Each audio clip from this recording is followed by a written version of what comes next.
नमस्कार बागवान भाइयों, मैं रमन सिंघा आज एक बार फिर आप सभी के बीच एक वीडियो को लेकर आया हूं, जिसका टॉपिक है कलर प्रॉब्लम एंड सॉल्यूशंस। तो टॉपिक को शुरू करने से पहले मैं कुछ आपको जानकारियां देना चाहूँगा कलर के बारे में।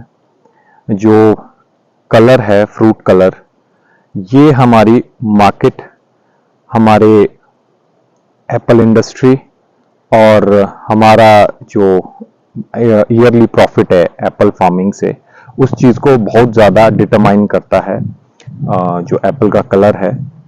तो अमूमन मैं देखता हूँ बागवान भाई, जैसे कि इस साल अब मार्केट शुरू हो चुकी है एप्पल की, धीरे धीरे मार्केट में एप्पल आना शुरू हो चुका है। तो अभी शुरुआत में हम देखते हैं बागवान भाई इतनी जल्दी में रहते हैं कि वो अनमेच्योर फ्रूट को, उसके ऊपर प्रॉपर कलर भी नहीं होता है और उसको मार्केट में पहुंचा देते हैं, जिसकी वजह से उनको तो नुकसान होता ही होता है, उसके साथ साथ मार्केट में भी एक ग्लट आ जाता है कलर की वजह से और उसकी क्वालिटी की वजह से कि मार्केट में जो एप्पल का प्राइस है वो कम हो जाता है। तो अभी कुछ न्यूज़ में हमने कुछ दिनों पहले देखा कि मंडी में रेड जून किस्म का जो सेब है वो लगभग 40 रुपए किलो बिका। 40 रुपए किलो बिकने का कारण यही था कि वो जो सेब था वो फुली मैच्योर नहीं था, उसके ऊपर पूरी तरह से कलर नहीं था। तो ऐसी ऐसी न्यूज़ें हमें हर साल सुनने को मिलती है, देखने को मिलती है।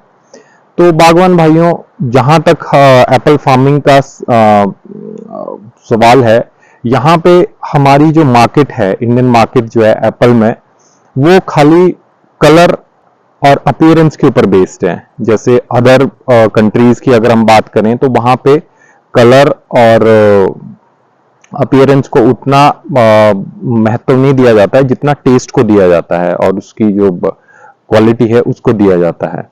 तो यहाँ पे हमें इस चीज का ध्यान रखना बहुत जरूरी है कि हमारे फ्रूट के ऊपर जो कलर है वो 100% आना जरूरी है।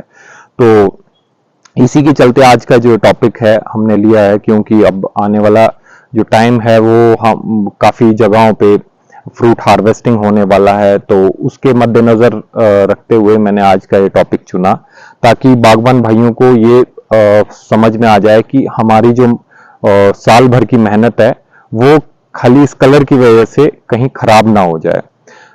तो सबसे पहले हम बात करेंगे कलर का जो इश्यू है वो क्यों आता है, क्या वो रीजंस हैं जिनकी वजह से हमारे बगीचों में, हमारे फ्रूट के ऊपर पूरी तरह से कलर नहीं आ पाता है।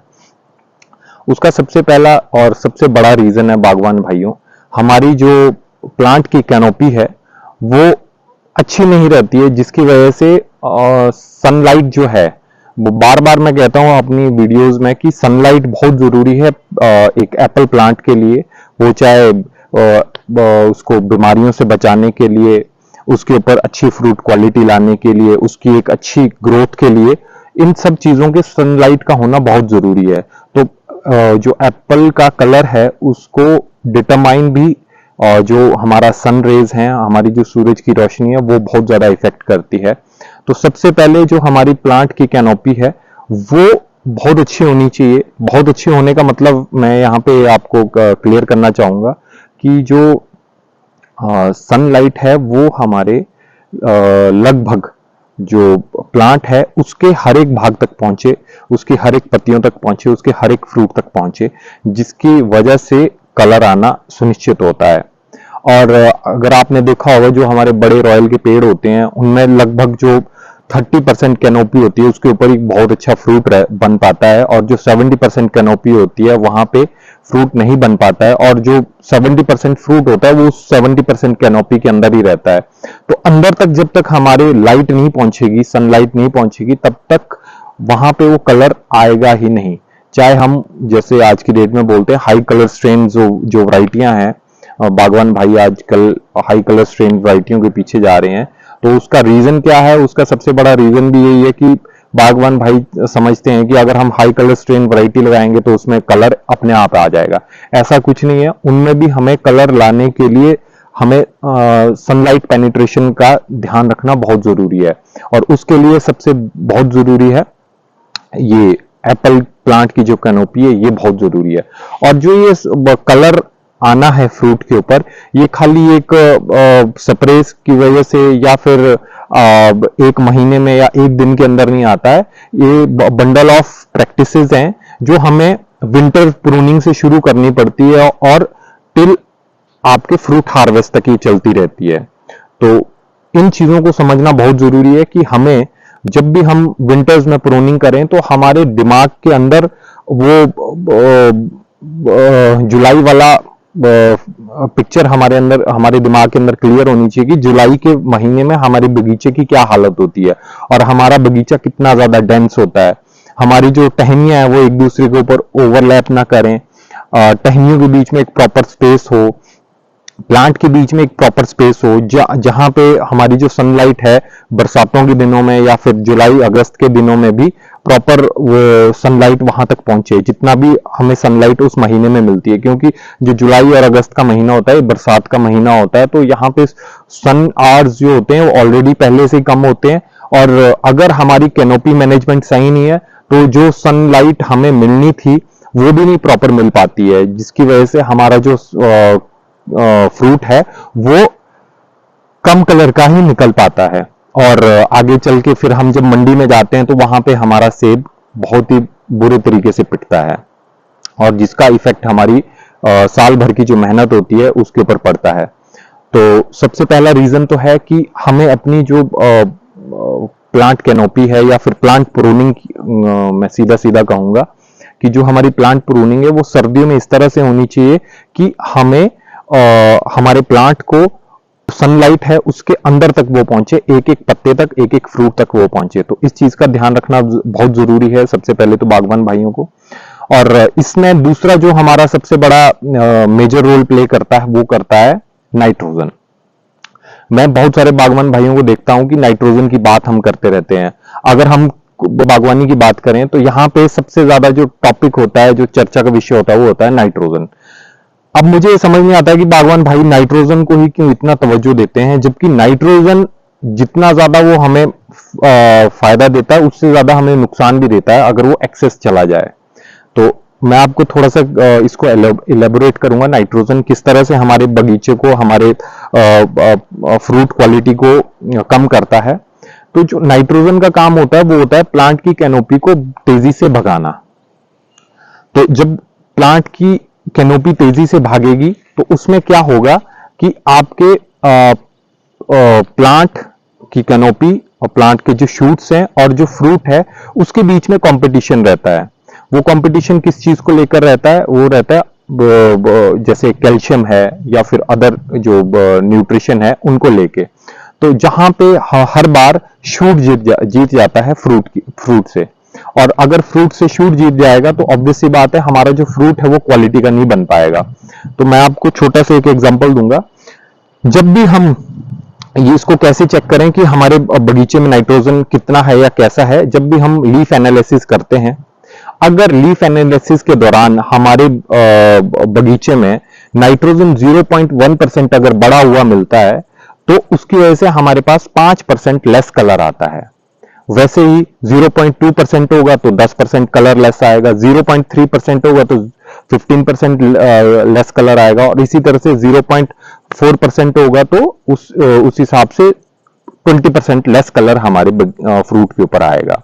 और ये जो 0.1%, 2%, 3% जो मैं बात कर रहा हूं, ये किस वजह से होता है? जब भी हम सॉइल में, अगर हमारी सॉइल में नाइट्रोजन 10% बढ़ता है तो लीफ में हमारा जो नाइट्रोजन है वो 0.1% पड़ेगा। वैसे ही 20% अगर सॉइल में नाइट्रोजन बढ़ता है, वो किसी भी कारण से, अगर आप नाइट्रोजन जमीन में दे रहे हो तो उसकी वजह से भी नाइट्रोजन बढ़ेगा, आप फॉलियर एप्लीकेशन कर रहे हो तो उसकी वजह से भी बढ़ेगा। तो कहने का क्या मतलब है कि हमें जो नाइट्रोजन है उसको सोच समझ के अपने बगीचे में डालना है। हमें ये नहीं देखना है कि भाई अभी आज भी हम नाइट्रोजन दे रहे हैं, 1 महीने बाद भी नाइट्रोजन दे रहे हैं, 2 महीने बाद भी नाइट्रोजन। और कई जगह तो मैं देखता हूं कि बागवान भाई फसल तोड़ने से 10 दिन पहले भी नाइट्रोजन अपने बगीचे में दे रहे होते हैं। तो इसका जो नेगेटिव इंपैक्ट है वो सीधा सीधा हमारे फ्रूट की क्वालिटी के ऊपर जाके नजर आता है। तो इस चीज को समझना बहुत जरूरी है कि हमें नाइट्रोजन का इस्तेमाल किस तरह से करना है, कब करना है और कितना करना है। अब जैसे मैं बात करूं, बागवान भाई जब भी पेटल फॉल के बाद यूरिया की जो स्प्रे करते हैं वो लगभग 14 दिन के अंदर अंदर वो उसको कर लें। 14 दिन के बाद वो नाइट्रोजन की स्प्रे ना ही करें तो बेटर है। अगर आपको फॉलियर में अगर आपको देना है तो आप उसमें मल्टी माइक्रो न्यूट्रिएंट्स की तरह जो भी प्रोडक्ट्स आते हैं उनको दे सकते हैं, जिसमें आपका जो नाइट्रोजन है वो कम परसेंटेज में हो। कहने का मतलब है कि अगर आपने नाइट्रोजन भी देना है तो उसको जितना कम हो सकता है उतना दीजिए, ताकि वो आपके फ्रूट क्वालिटी को डिस्टर्ब ना करे। और तीसरी सबसे बड़ी बात, जो सबसे पहले हमने प्लांट कैनोपी की बात की जिसकी वजह से हमारा कलर नहीं आ पाता है। दूसरा हमने नाइट्रोजन की बात की। अब हम तीसरे की बात करेंगे, वो है लो मैग्नीशियम, पोटाश और फास्फोरस। इन तीनों की कमी अगर हमारे बगीचे में है, लगभग फ्रूट हार्वेस्टिंग से 40 दिन पहले अगर हमारे बगीचे में इन तीन माइक्रो न्यूट्रिएंट्स की कमी है, तो वो भी हमारे जो फ्रूट की क्वालिटी है, फ्रूट की जो रंगत है, उसके ऊपर असर डालती है। तो इस चीज को सुनिश्चित करना बहुत जरूरी है कि लगभग 40 दिन पहले हमारे बगीचे में फ्रूट हार्वेस्टिंग से इन न्यूट्रिशंस की कमी ना हो, और जितना ज्यादा हम इनको अवेलेबल करवा सके अपने प्लांट के लिए, उतना हमारे लिए बेनिफिट है, ताकि हमारे बगीचे में कलर आ सके। और चौथा इसमें जो हमारा रीजन है कलर को लेके आने का, या कलर क्यों नहीं आ पाता है, उसमें एक चौथा सबसे बड़ा रीजन है पाउडरी मिलीड्यू। पाउडरी मिलीड्यू जिसको बागवान भाई अपने बगीचों में देखते भी होंगे अमूमन। ये जो पाउडरी मिलीड्यू है ये हमारे बगीचे में एक फंगस के रूप में मौजूद रहता है, और हमारे पत्तियों के ऊपर ये इफेक्ट करता है। इसकी वजह से हमारी पत्तियां लगभग इस टाइप की हो जाती हैं, लगभग इधर उधर से वो फोल्ड हो जाती हैं, और उनके ऊपर लगभग सिल्वर कलर की कोटिंग जैसी उसके ऊपर चढ़ जाती है, जिसकी वजह से क्या होता है, वो जो पत्तियां हैं सॉरी, वो प्रॉपर खुल नहीं पाती है, और ना खुलने की वजह से वो सनलाइट में अपना खाना नहीं बना पाएगी। खाना नहीं बना पाएगी तो उसकी वजह से कार्बोहाइड्रेट्स नहीं बनेगा, कार्बोहाइड्रेट्स नहीं बनेगा तो उसकी वजह से हमारा जो फ्रूट है उसकी क्वालिटी इनहांस नहीं होगी, और अगर फ्रूट क्वालिटी इनहांस नहीं होगी तो ऑब्वियस सी बात है कि हमारा जो फ्रूट है वो मार्केट में अच्छे से नहीं बिक पाएगा। तो ये जो पाउडरी मिलीड्यू है, ये भी अगर आपके बगीचे में ज्यादा है तो इसको कंट्रोल करना भी बहुत ज्यादा जरूरी है। इसको हम डिफरेंट टाइप्स ऑफ फंजीसाइड्स की हेल्प से कंट्रोल कर सकते हैं। जो आपके जो कन्वेंशनल बागवान है वो डिफरेंट टाइप्स ऑफ जो भी हमारे फंजीसाइड्स आते हैं उनको यूज कर सकते हैं। जो हमारे नेचुरल फार्मिंग वाले हैं उसमें खट्टी छाछ का इस्तेमाल कर सकते हैं, और जो हमारे ऑर्गेनिक फार्मर्स हैं वो इसमें जो ऑर्गेनिक फंजीसाइड्स, जो ऑर्गेनिक सर्टिफाइड फंजीसाइड्स हैं उनका इस्तेमाल कर सकते हैं। लिक्विड सल्फर का इस्तेमाल कर सकते हैं, तो लिक्विड कॉपर का इस्तेमाल कर सकते हैं। तो ये जो सारी की सारी चीजें हैं, इन चीजों को समझना जरूरी है, ताकि हमारे बगीचे में लेस कलर जो एप्पल है वो कम रहे, और ये लेस कलर एप्पल ही हमारी मार्केट में जाके गंद पाता है। लगभग अगर आप देखते होंगे ए ग्रेड, बी ग्रेड जो एप्पल है और सी ग्रेड जो एप्पल है, उसमें जो रेशियो रहता है वो 70-30 का रहता है। ए ग्रेड जो आपका एप्पल होता है वो 30% ही रहता है, और बी ग्रेड और सी ग्रेड जो एप्पल है वो 70% चला जाता है। तो उसकी वजह से हमारा जो एक आर्थिकी है उसको भी धक्का पहुंचता है, हमारी जेब के ऊपर उसका असर पड़ता है, और जिसकी वजह से हमें अच्छा दाम नहीं मिल पाता है सेब का। और जो उधर से लदानिया आढ़तियों को बोलते हैं, आढ़तिये फिर हमारे को बोलते हैं, और हम किसको बोलें, हम किसको बोल सकते हैं, हम बोल सकते हैं अपने प्रूनर्स को। सबसे पहले हमें अपने आप को समझाना जरूरी है कि हमें प्रूनिंग सही तरीके से करनी है। अगर आप किसी और से करवा रहे हो तो उनको आपको समझाना जरूरी है कि भाई मेरे को इस तरह की प्रूनिंग चाहिए, जहां पे कैनोपी अच्छे से हो, जहां पे सनलाइट पेनिट्रेशन अच्छे से हो, जहां पे एयर सर्कुलेशन अच्छे से हो बगीचे में, ताकि मेरे बगीचे में कम बीमारियां आए और मेरे बगीचे में अच्छी क्वालिटी का सेब पैदा हो। अदरवाइज आप पैसे देते रह जाओगे और आपके बगीचे में जो क्वालिटी वाला फ्रूट है वो कभी भी तैयार नहीं हो पाएगा। तो इन चीजों को समझना बागवान भाइयों जरूरी है हमें आज की डेट में, कि आपको जो ये क्वालिटी फ्रूट है इसको किस तरह से लेना है। खाली हमें नाइट्रोजन के ऊपर कंसंट्रेट नहीं करना है, हमें अदर जो और एसेंशियल जो हमारे न्यूट्रिशन हैं उनके ऊपर भी ध्यान देना जरूरी है। हमारे को अपनी कैनोपी को अच्छा बनाना जरूरी है, हमारे को पाउडरी मिलिड्यू को कंट्रोल करना जरूरी है। और गाला जो स्ट्रेन है, जैसे आप मेरे सामने देख सकते हैं, गाला का प्लांट है, इसके ऊपर भी पाउडरी मिलिड्यू आता है और मैं हर साल पाउडरी के लिए भी इसमें स्प्रे करता हूं। और वो चाहे मैं खट्टी लस्सी का इस्तेमाल करता हूं या फिर मैं सल्फर का इस्तेमाल करता हूं, लिक्विड सल्फर का इस्तेमाल करता हूं, तो उसकी वजह से भी कंट्रोल हो जाता है।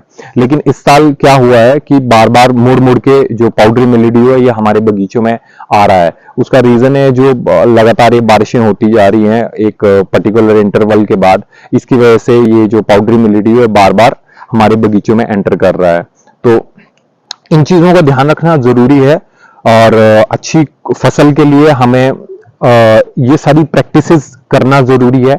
ये खाली एक स्प्रे से नहीं आएगी या फिर एक महीने में नहीं आएगी या एक दिन में नहीं आएगी, आपको इसके लिए पूरा साल भर मेहनत करने की जरूरत है। पूरा साल भर अपने बगीचे में मॉनिटर करना होगा अपने बगीचे को कि किस तरह से मैं अपने बगीचे में प्रूनिंग अच्छे से रखूं, अपना जो आपका सरफेस एरिया है इसको किस तरह से मैं नीचे साफ रखूं, क्योंकि आजकल बरसातों में क्या है, फंगस और कीड़े जितने भी है वो नीचे से ऊपर की तरफ ट्रांसफर होते हैं। तो हमें जब तक हम अपना नीचे फ्लोर अच्छा नहीं रखेंगे तब तक हमारे बगीचे में ये बीमारियां, ये समस्याएं आती रहेंगी। तो बागवान भाइयों, आज की इस वीडियो में इतना ही। मिलते हैं नेक्स्ट वीडियो में, तब तक के लिए धन्यवाद, थैंक यू, नमस्कार।